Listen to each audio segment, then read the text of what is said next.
There is a loudspeaker. So just okay. What's it? There is a loudspeaker. This one.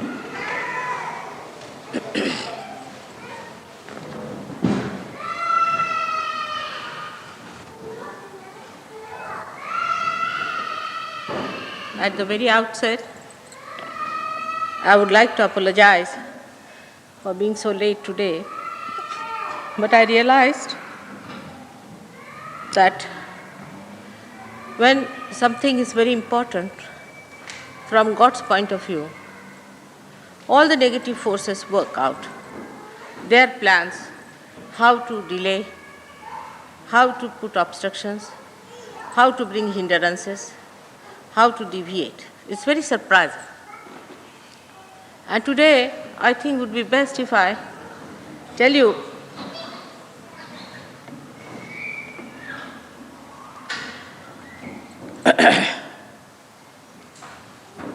about God's will and how we human beings try to go against it all the time.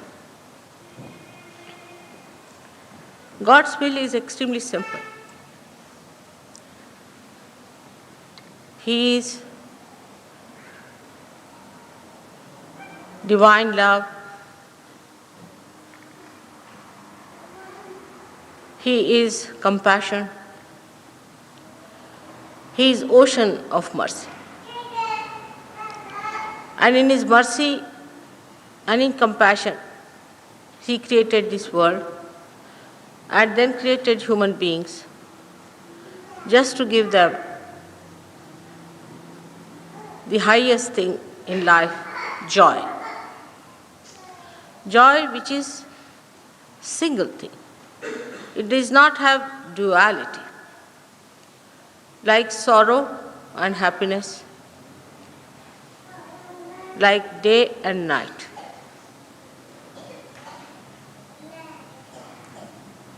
But how we are anti-joy and anti-God. And why it happens, we'll have to see that. Our awareness, as you know, grows through our brain, down. And whatever starts growing downward makes us away from God, in a way. Ultimately, we have to achieve God. But first we go a little bit away from that awareness of being one with God, just to understand that freedom has to be used properly. Without that training, without that education, no use giving freedom to human beings. You have seen the free countries. What have they achieved? In their freedom, what have we achieved? Atom bombs to kill ourselves. I mean, it is stupid. It's foolish. It's absurd.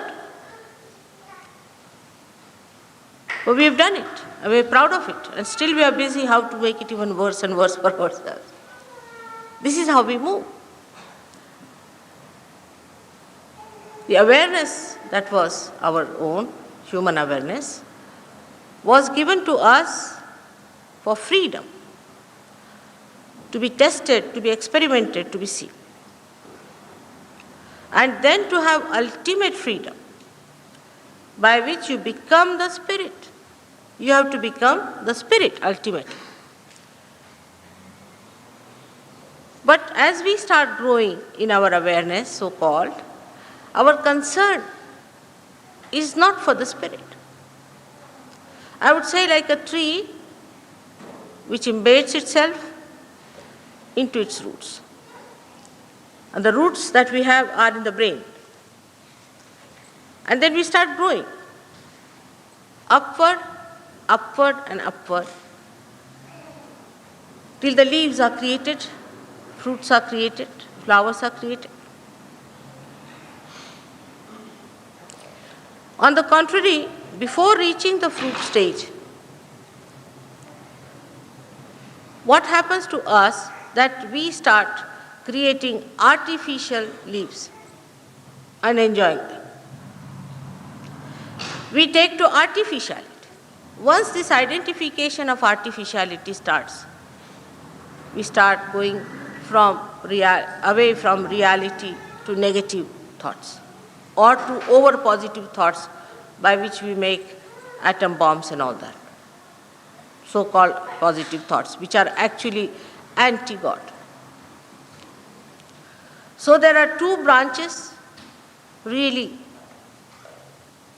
in life that we branch off.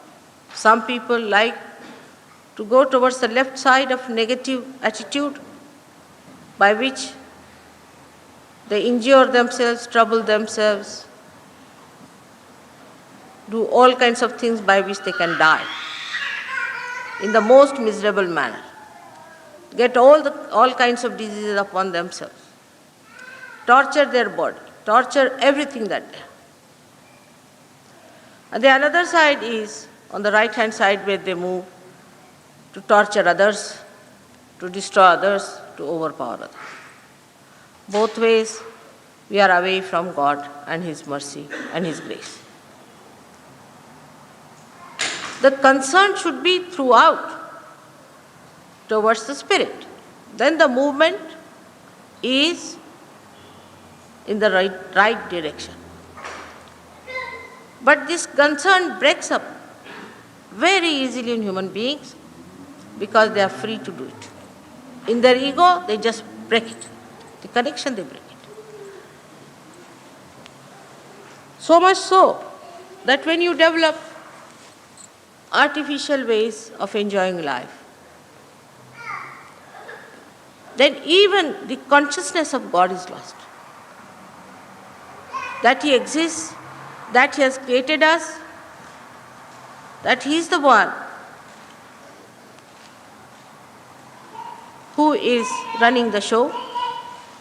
We become so conscious of ourselves that we think there's nothing wrong. We do this, we do that, plunge into all kinds of problems, and we don't understand that what we are doing is against ourselves, and ourselves means against God, because God has created us. He loves us. We don't love ourselves. If we had loved ourselves, we would not have ruined our own body, our own systems, everything that we have, by saying, what's wrong? Why not do it? You must love this body of yours, this mind of yours, your society. Everything you have to love because God has created you in His love. But the love itself has become such a perverted word now. What is wrong in promiscuousness? It is love. If I tell that, no, it is not, because it is against nature, it gives you trouble, you will be in a mess. Listen to me, it's not proper. Then people think that this lady is very matronly, she is very old-fashioned Victorian. But it's a fact. Why do things which will destroy?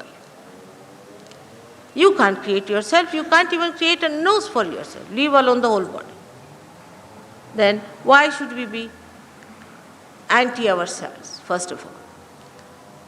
Then why should we be anti the society that we have created? Then against the whole nation that we have created, and nations and nations and nations. What are they doing? All these politicians today, fighting for what? I just look at them, I can't understand what's the matter with these people. Fighting to create more destructive forces, more horrible things to destroy innocent human beings. Those who are innocent are simply worried. They don't know what to do. They don't understand why they are to be dead tomorrow, because some people have gone off their heads. And those who have gone off their heads are sitting at the helm of affairs. And we select them and elect them, all such people who are sitting at the helm of affairs. That's how the negativity grows within us. We become negative. Both things are negative attitude because they negate God. Negation of God is the first crime we have created. We are not afraid of that God or for Him. His compassion, His mercy, His everything. But in His mercy only He is going to destroy the world. He won't allow you to commit more sins against Him. He destroys even otherwise from within. What is cancer? What are all these diseases that are coming in our body? They are nothing but our own destruction forces that we ourselves have built within ourselves are breaking. There is no fear from outside invasion or from any star or from any extraterrestrial attack. No, there is not. It is within us. The attack is built within us, of which we should be aware. In the name of freedom, we have collected within ourselves all the germs of our destruction. It is such a built-in process within us that we are not even aware that they are growing, that they are there. We are quite satisfied with ourselves, with our artificial life, with our so-called etiquettes and superficial mannerism. Innately within us, there resides the spirit which wants to enlighten you, which is anxious to enlighten, to give you the peace, the bliss, the joy of your being. This beautiful lamp of yours, which is being created, is with a great purpose. It has to be enlightened. Respect yourself. There is no respect word left in the dictionary today. Respect yourself. We have to respect this lamp, which has the light of the Spirit, that it should be enlightened. And let us be that lamp that shows the path of glorification of your being. And in that light, we can see God's glory too. It's such a beautiful world He has created for us. Everything He has given us. But we, in our ignorance and in so-called freedom, have ruined so many things. It is sometimes shocking to see how people are going just towards hell directly. For a mother, it is a thing of great concern. How to stop this poor? How to get them out of it? How to make them understand what is your worth, what is your value. You don't take human life for granted. It is a very precious life, created out of many processes. With great difficulty it was created. Don't forget that you have to become the Spirit. Without that, your life is just a waste. The whole creation is a waste. Because you are the highest in the creation. You are the epitome of the creation. And what are you up to? We have to form nucleuses who will talk about Spirit now openly, about God. I was amazed to hear that in this country, people don't like to talk about God. You cannot talk about God. As soon as you say God, oh, nothing. God, that's religion, that's nothing. Can you imagine such a state of affairs where you cannot talk about your Creator? Either you form some sort of a closed, secretive organization where everybody cannot enter into and say, now we belong to certain cult of God. How can God have cults? Just think of it. How can He have separate churches and separate temples and mosques? How can He have? How can we become fanatic in the name of God? Can you imagine? This is what we have done to God. We have become fanatic. There's a stone, when it touches anything, it becomes gold. But there must be a stone. When it touches human beings, they become like prisons. That's why there is so much fanaticism. It's a problem. How to break this news and message that you are the spirit and you have to become the spirit. There's a Marathi poet called Namdev, because my mother tongue is Marathi. And thank God I have been born in Maharashtra, because it's a country of saints. Thousands of saints live in that country. The tradition is so spiritual. Spirituality is the tradition of that place where I was born, in that Maharashtra. Called Maha means the great and Rashtra means the nation. I don't know why they thought of it, but I feel that way. That the tradition is of spirituality, not of alcoholism or druggism or call any other isms as they are. But of spirituality is the tradition in that country, where a very simple poet called Namdev, he was a tailor. Himself was just a tailor, ordinary.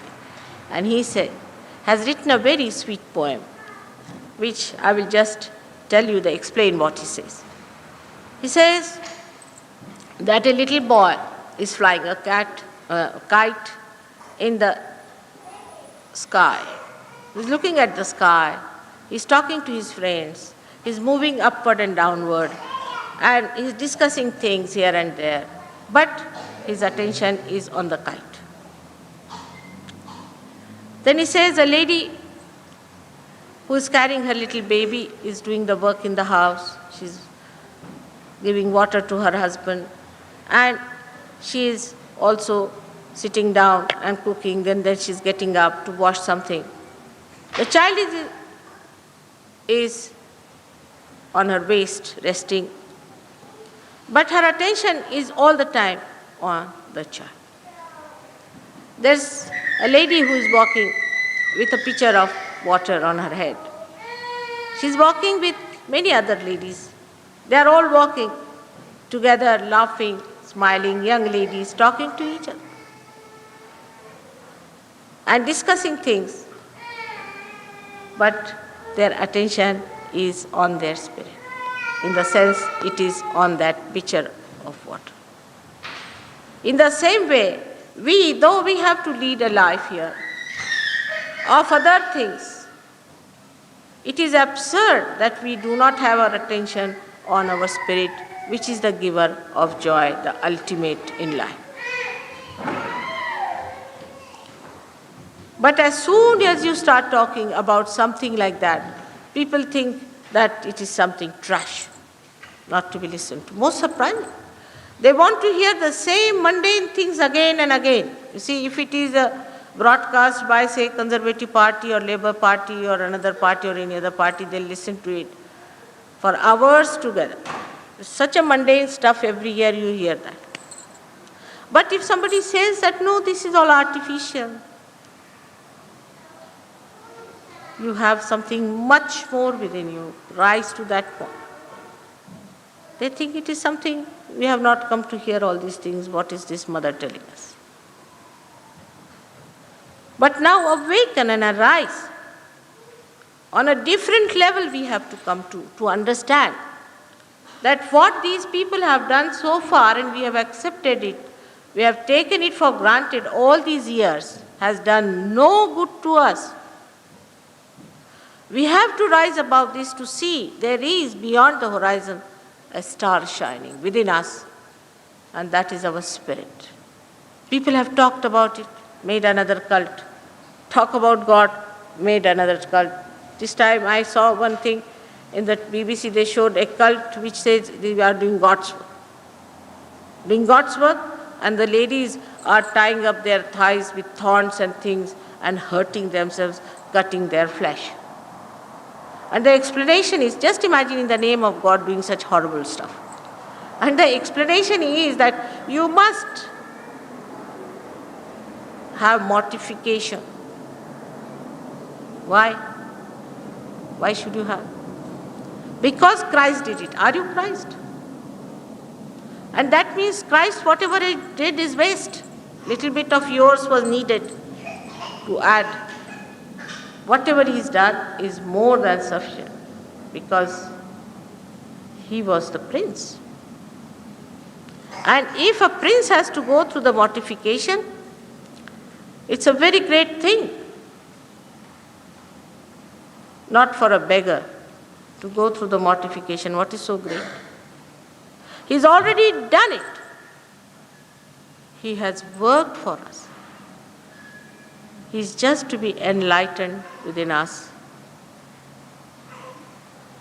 And that's how we have to get to our realization. Now to sit down and to question is very easy. That's the easiest thing to do, is to sit down and ask questions. But best is to get to it. You get to your realization. That is the most important thing today. Of course, under the circumstances, as the human beings are, it is not going to work very fast. I'm sure of it. I have tried my level best. Like mountains, you have to raise the Kundalini. Really, like mountains, you feel so tired and fagged out. But then, they don't want to appreciate it. So, not to feel disappointed, not to feel hurt about it. Slowly and steadily, I'm sure, in your own eyes, people will see the light. People will see how your life is transformed into joy and bliss and understanding. They will see how loving and dignified you have become. And then they are going to believe that there is a better life. The state is so bad for some people. They see, as I told you, a black picture of the whole thing. They are so disappointed that they have given up.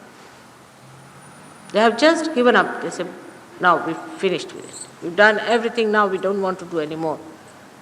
I've seen in France, many people are sitting outside and discussing that when are we going to have now the 10 stars meeting together to collapse this world once for all. They are discussing that let us be finished soon now, we have had enough of it, let's have the ultimate destruction, whether it was atom bomb or anything, let us be finished, had enough of it. It is so desperate. I can understand their desperation.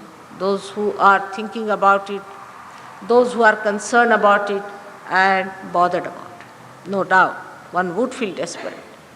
Even the Sahajayogis sometimes get very upset and get extremely desperate, and they say, give up, mother. Just we finished with it. Now, no more. But I don't know how to remove my attention from the spirit. If you can try, you try your level best to remove it. You cannot. Now you are there.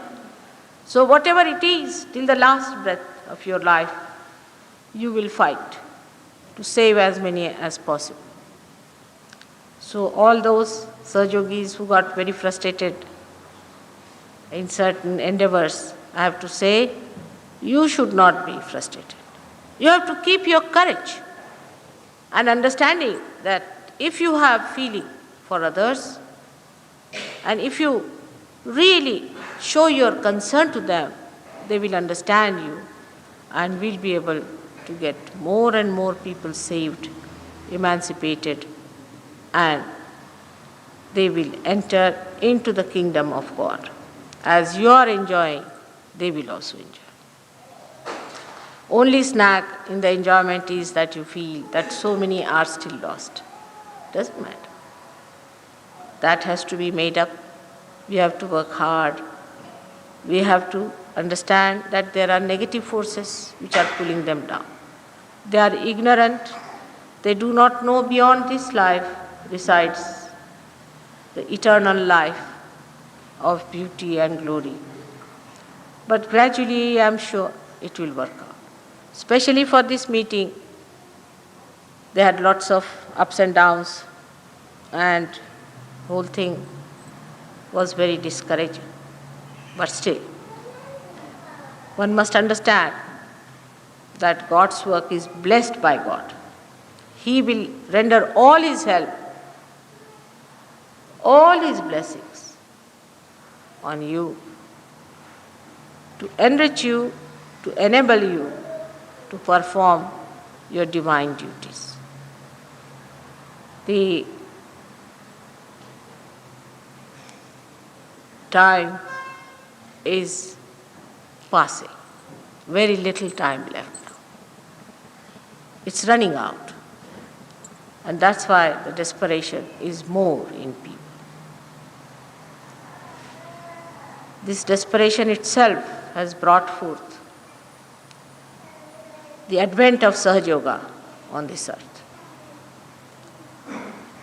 And you should feel more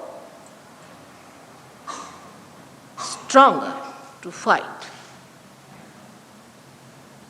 these obstructions that you feel around, and should work out the ultimate goal of this creation. May God bless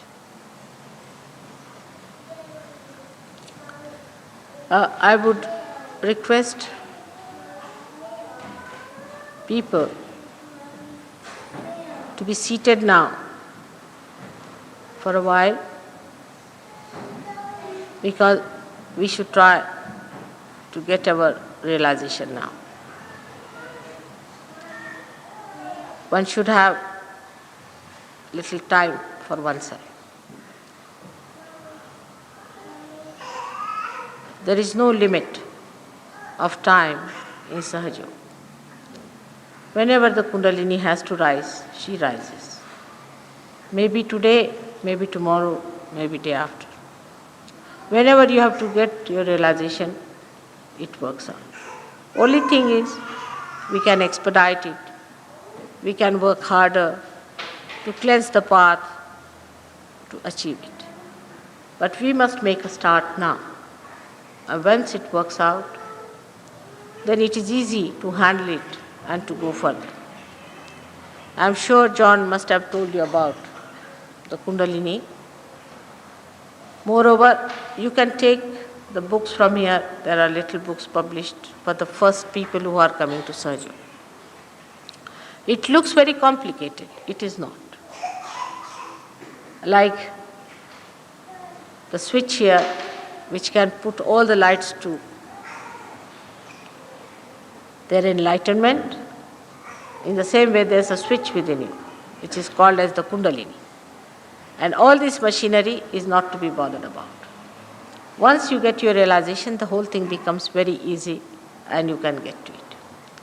Of course, you know you can't pay for it. It's very low-level business to pay for it. People don't understand that how can you pay for God's love. They can't understand. This is beyond their mind, because whatever they have got today, even the air they have to pay for. And you cannot put in any effort, or you cannot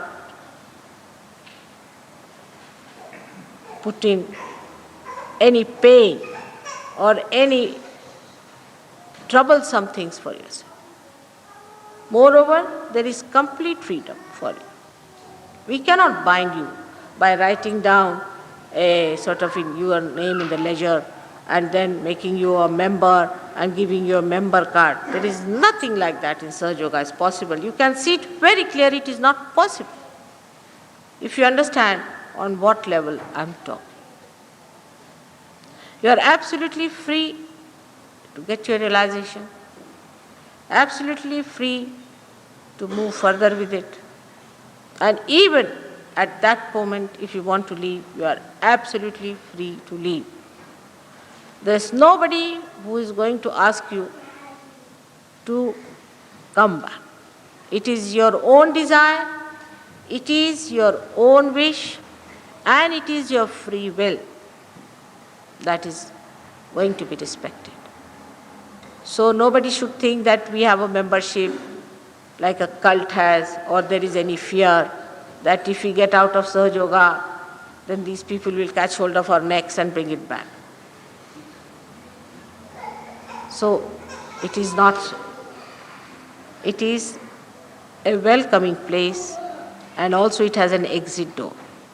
Some people just get through one door and get out like a shuttle, no problem. It's all right for us.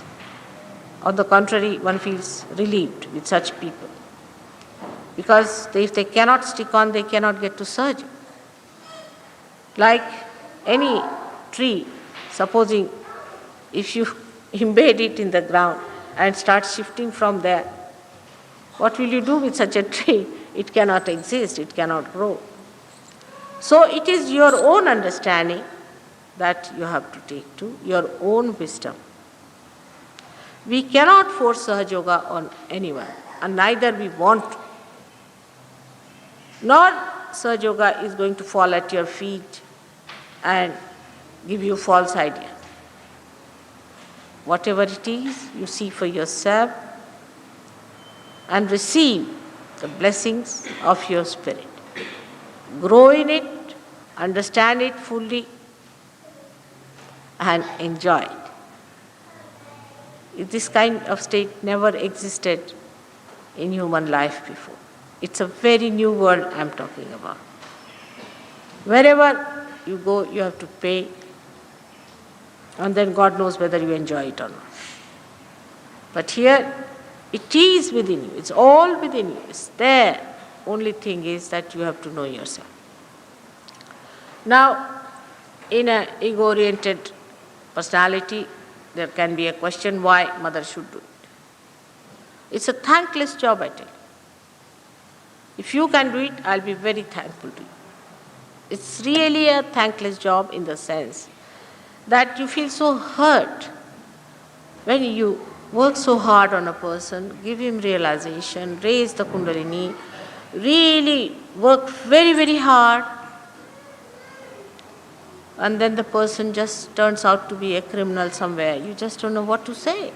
It's like a mother who gives birth to a child, looks after the child and makes it grow, and then he ends up like a criminal. It's very, very saddening.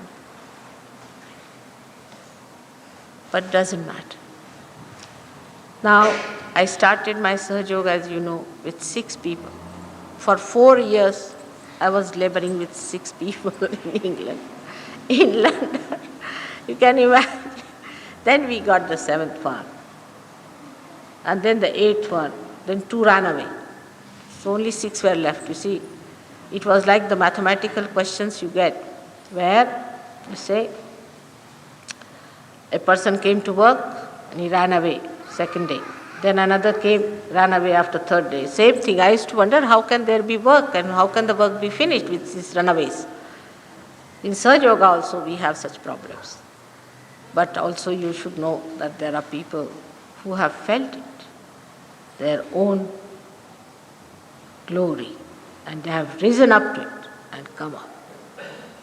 From England, I have great hopes, very great hopes. As I said, that England is the heart of the universe. It is the heart of the universe. Especially Hampstead is what we call the jigarin, is that muscle of the heart which thrills the heart.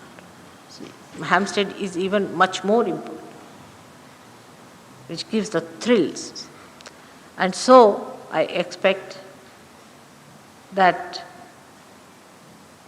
we will have people of great poetic qualities and of great sanctity in this Hampstead, and where a day will come that will see the glory of God's love and His kingdom.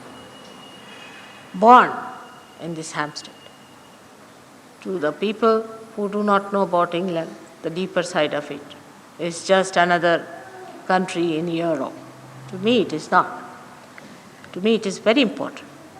And that's why I've been working here for 10 years. This is the 10th year I'm working. I hope to do more for 2 years. While in India, I've worked hardly for 2 years. But there are thousands and thousands of Sahajogis, while here we have about 1,000 in London. That's a good number to start with. So, if you have any questions, you may ask me, and then we'll have the session of realization. But I have to make one humble request that you should not, at the time of meditation, leave the place and behave in a very absurd manner. That's not proper. You must respect. You must respect others who are trying to get their realization. So it's better you leave earlier, otherwise you be civil to them and get your realization also. It may work out today, quite possible. As I have seen the other day in Brighton, they all got it in one shot. Why not in Hampstead, which I think is a very great place. It's a very subtle, special place in the heart of the universe. So it should work out here. May God bless you. Now ask me questions if you have any, without any fear, but not irrelevant, stupid questions. You understand that. It's not good. I would not like to waste time of people who have come to seek the truth. So please ask me questions if you have any, or we will go in for the realization.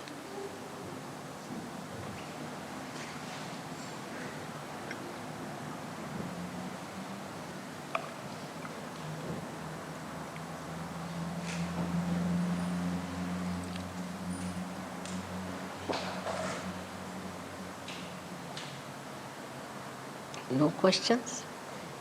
Wonderful people.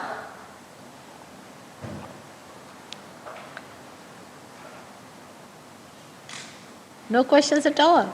Oh. Yes, yes, please. It's not really a question, it's just that I'm finding it hard to hear what you're saying. Yeah. It's a way of adjusting the microphones. What is it? Can you come and tell me some of it?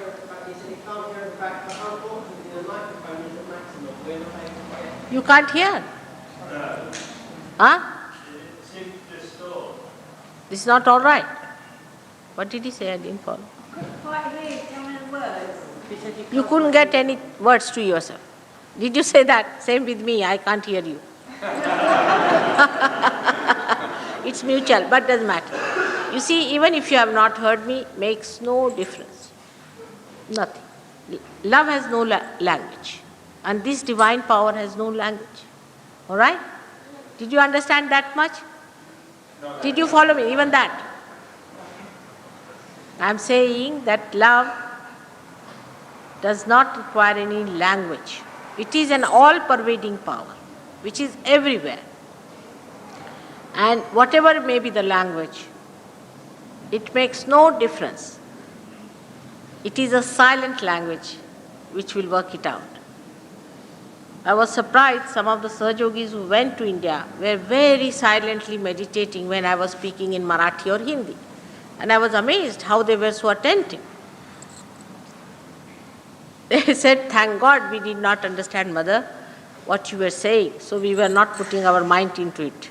And we were just enjoying the vibrations."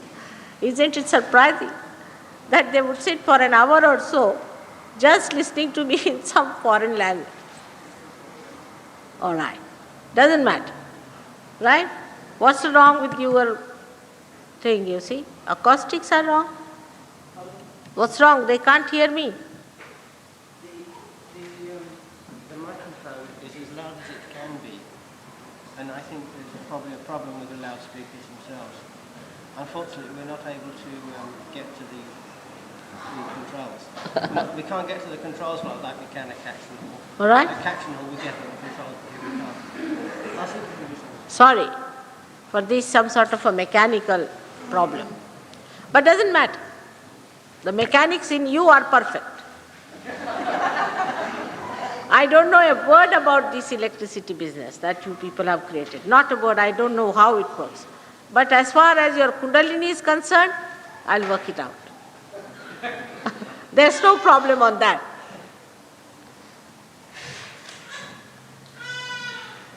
All right. There's acoustics, I think, of this town hall may be wrong.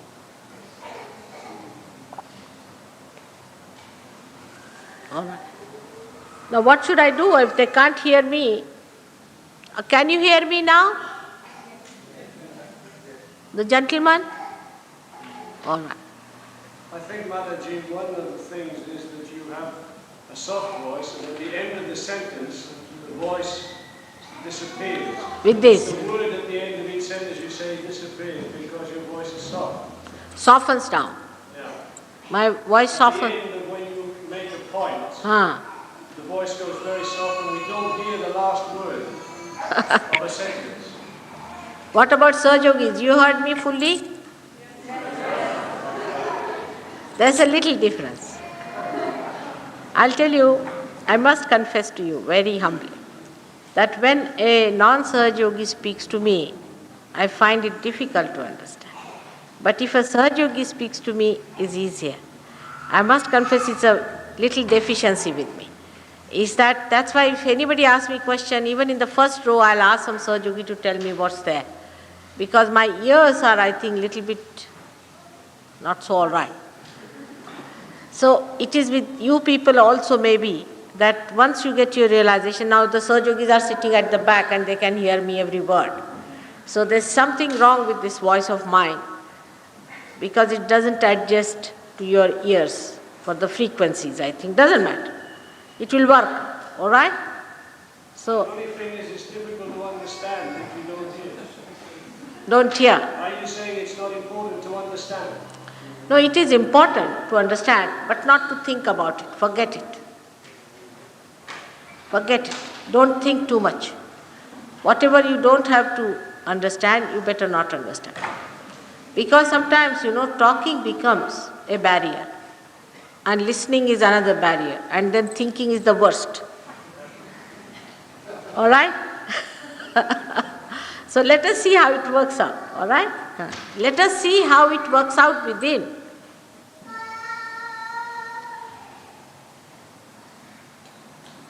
You will gradually understand what purpose my speech serves. Gradually. All right? I have to speak with a purpose. But what is the purpose, that you will understand little later if you don't mind. But just now, you must understand the purpose of your life, that is your spirit, and get to it. Now is it clear what I said? That sentence, yes. Yes, all right, thank you. All right, let us put our hands towards me and me towards you.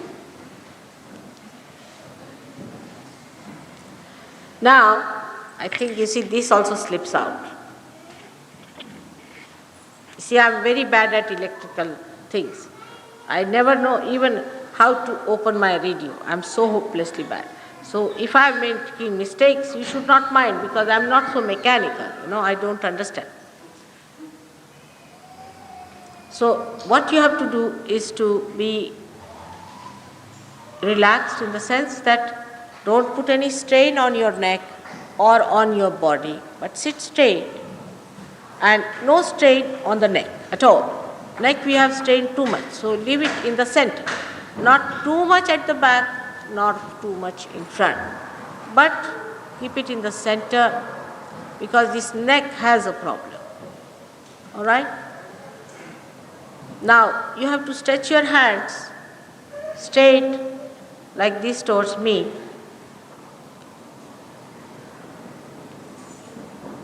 And close your eyes, that's all. You have to take out your spectacles if possible because it helps also your eyes. And take out your shoes if possible. One should not have anything tight on the waist or in the neck. Little bit loosen. If it is not uncomfortable, that's all. If it is comfortable, then it's all right. First thing is you should be comfortable and not disturbed. That is the main thing. And not to have any fears, not any guilt. That is very important, not to have any guilt. Whatever I have said, I have not said for you. So you don't have any guilt built in you. Just say first and foremost thing, after closing your eyes, that Mother, I am not guilty. Say it thrice with full confidence. I request you to say that. Please say that, Mother, I am not guilty. Please, this is how you respect yourself. You have no business to condemn yourself because you are the temple of God. Just say it in your heart. But with full confidence, not doubting yourself at all. For my sake, please don't doubt yourself. Just say, Mother, I am not guilty. And forget about what you have done or anything. Forget the past. I am talking about the present at this moment. So just please say, Mother, I am not guilty. It's a very important thing.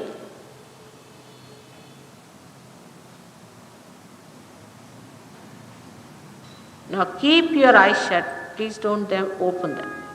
Because once the Kundalini starts rising, you have to keep your eyes open and the attention will be attracted inside.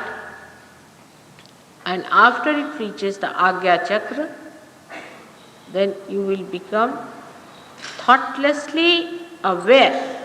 There won't be any thoughts, but you will be fully aware. So please don't open your eyes till I tell you. This is one thing you have to do. That's all. Not to open your eyes till I tell you. Now, the left hand should be towards me throughout.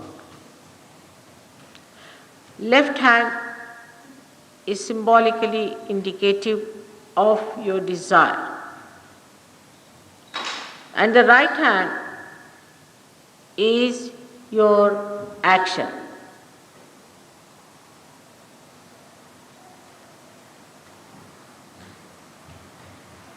So we have to use the right hand to express our action.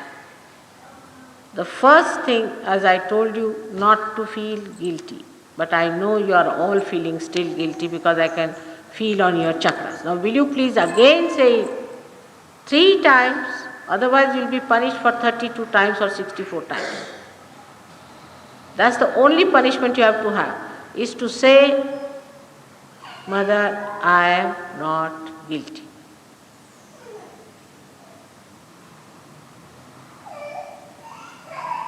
Now put the right hand on your heart. Heart.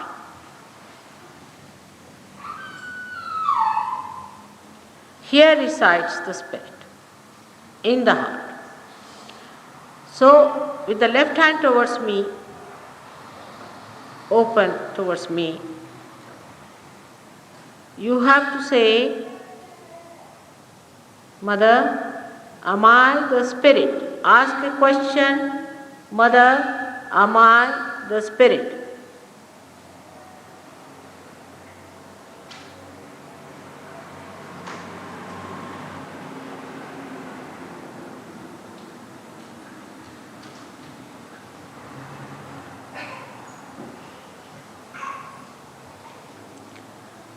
Now you must know when you are the Spirit. You don't need anybody to guide you, because you will be enlightened by your Spirit and the Spirit will guide you. Because after realization, you develop a new awareness by which you are guided through your vibrations. So you have to put your hand down on the left hand side of your stomach, where to say, Mother, am I my own master? Am I my own guide? Am I my own guru? Any one of these questions you can ask 10 times. Establish your confidence first that you are the spirit which is above, detached, and is the source of joy, complete source of joy. With confidence you have to ask these questions. I am here to answer them.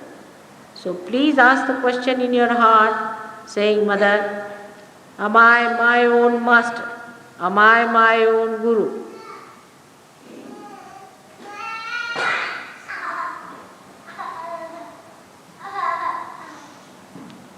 Put your hand on the right hand side, left hand side, stomach.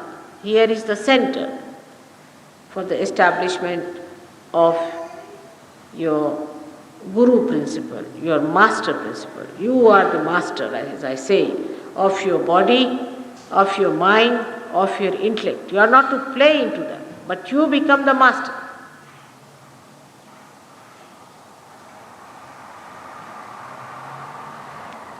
You don't need any guru. You become your own guru.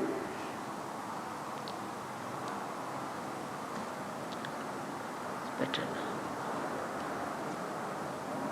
now. Now, raise your hand again to your heart. And now with full confidence you say, Mother, I am the spirit. This you have to say 12 times. Because the center of the heart has got 12 petals. So you have to say 12 times, Mother, I am the spirit, with full confidence and respect of yourself, which you are. You are the spirit, no doubt. But just assert.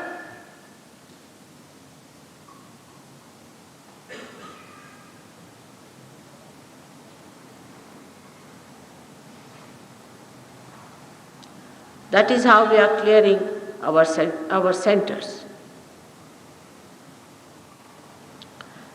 Now, raise your right hand to your left side at the base of your neck.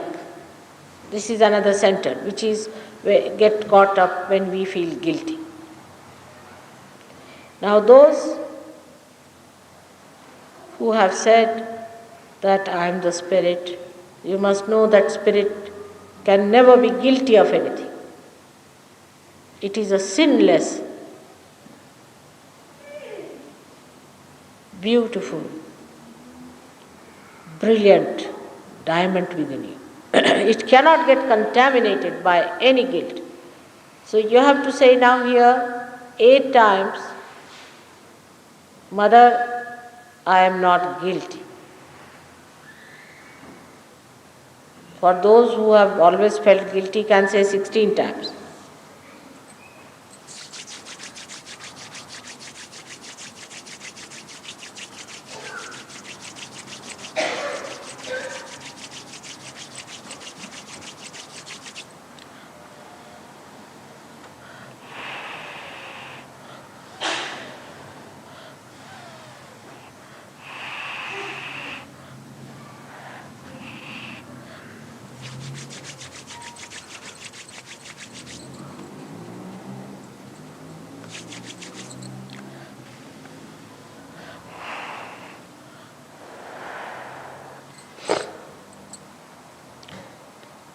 Now, raise this hand on top of your head and put it at the fontanelle bone area, which was a soft part in your childhood, and put your palm on top of it. Let it rest.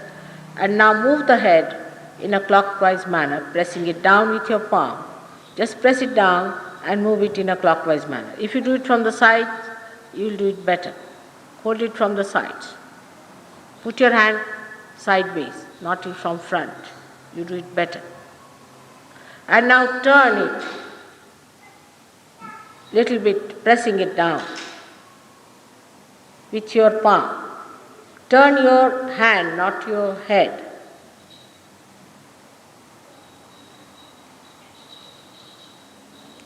At this point, again, your freedom is to be respected. I cannot cross over it. So you have to say that you want your realization. So you can say, Mother, I want my realization. Please, may I have the realization? Please say it 7 times, just pressing it.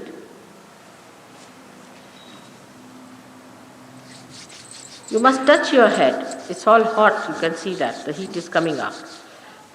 You must touch it and press it down. I see such a lot of heat is coming out.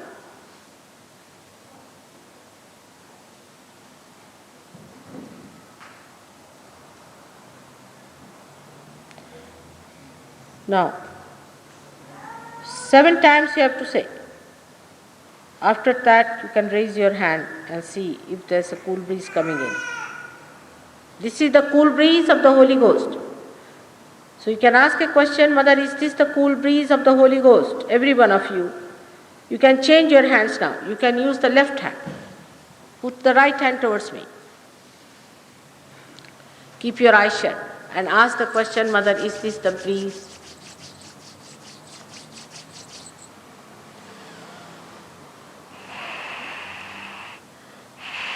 All of you should get it. Possible. Change your hands again if you want to. You go on changing and see if there's a cool breeze coming out. It has to be cool breeze. First the heat will come also is a good sign that the heat is going out. All the heat with tension and all that is going out.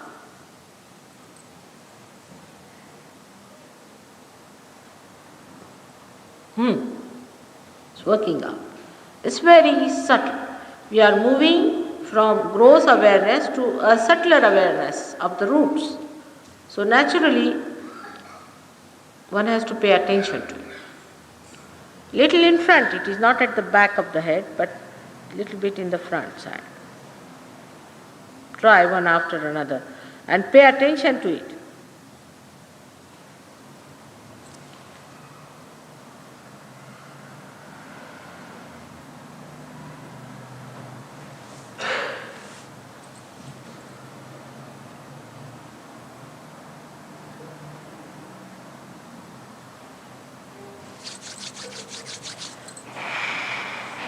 Very hot today.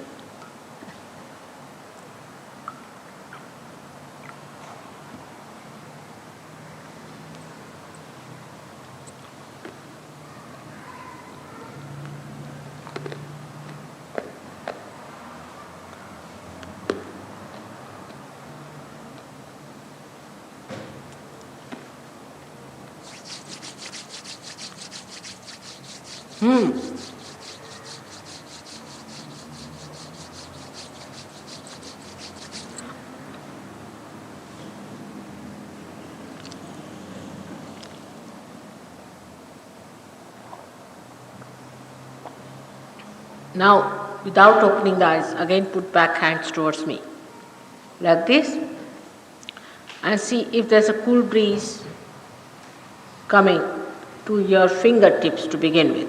Just put both the hands and see if there's a cool breeze.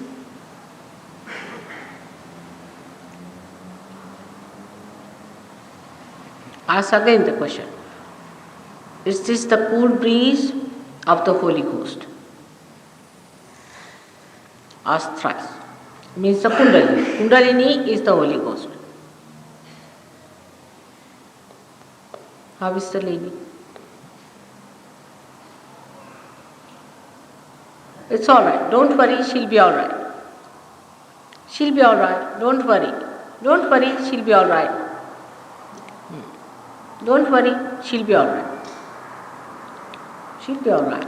Don't worry, I'm looking after her. She'll come through.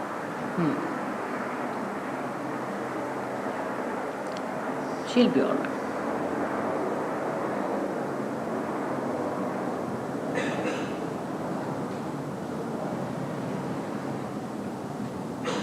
Now, if you are getting cool breeze in the hand, you can also Now see it, if you raise your hands, open your eyes and raise your hands. Slowly open your eyes.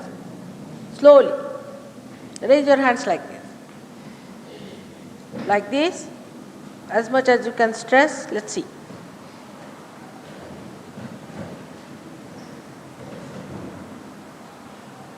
Yes.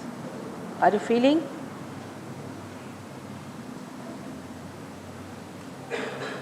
Are you feeling the cool breeze? Are you feeling the cool breeze now?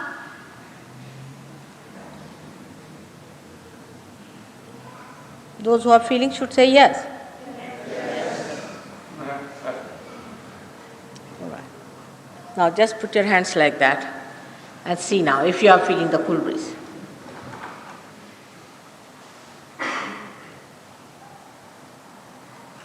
Close your eyes and enjoy yourself. Just enjoy yourself. Close your eyes.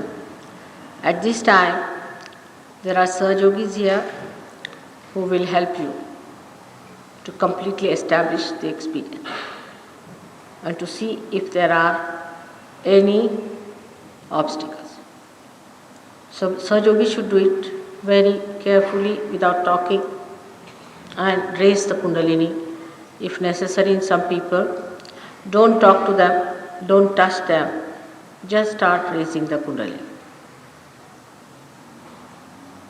Slowly try to do it. Keep your eyes shut. They'll work it out for you.